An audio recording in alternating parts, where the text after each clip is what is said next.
හැදෙන්න. ගුණවත් ජීවිතයක් හදාගන්න. මේච්චර බණ කියපු එකෙන් දෙයනේ එක වැරද්දක් හදාගන්න. එකක් තරහටද මේ කියන්නේ.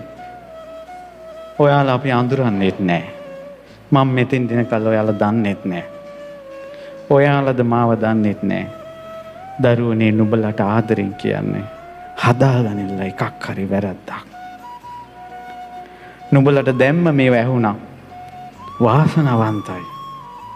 ඕවා විද්‍යාවෙන්වත් වෙන දේශනයකින්වත් කියලා දෙන එකක් නෙවෙයි. සමහර වෙලාවට සමහර අයගේ ජීවිතේ පළවෙනි බණත් අවසාන බණත් වෙන්න පුළුවන්. අපිට තේරෙන්නේ නැහැ. ඒ නිසා ඒකට හොඳට හයියක් ගන්නට පුළුවන් තව රහතන් වහන්සේ නමක් කියන්න. අඟුලිමාල මහරහතන් වහන්සේ. වරදින් අත්මිදුන මුනිවරයා. එක බණපදයෙන් කෝටියක් පව් අතහැරපු මුනිවරයා. ගුරු වදනට අවනත මුනිවරයා. දුක් තැවුල් ශෝක සන්තාප කියපු නැති මුනිවරයා.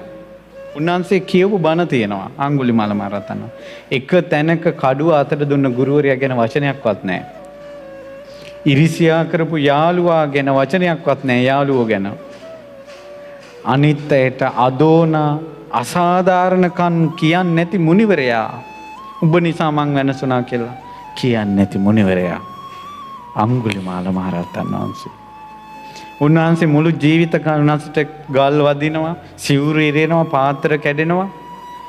ඒ කිසිම දුකක් බුදුරජාණන් වහන්සේට කිව්වේ නැහැ. බුදුරජාණන් වහන්සේට එකම එක දුකයි කිව්වේ. මොකද්ද ඒ?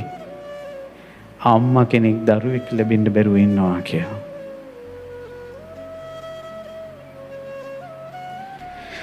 උන්වහන්සේ කෝටියක් පව් අතෑරලා, වෙච්ච වැරදි ඔක්කොම අතෑරලා වලාකුළකින් මිදුණ හඳක් වගේ උන්වහන්සේ රහත් වුණා.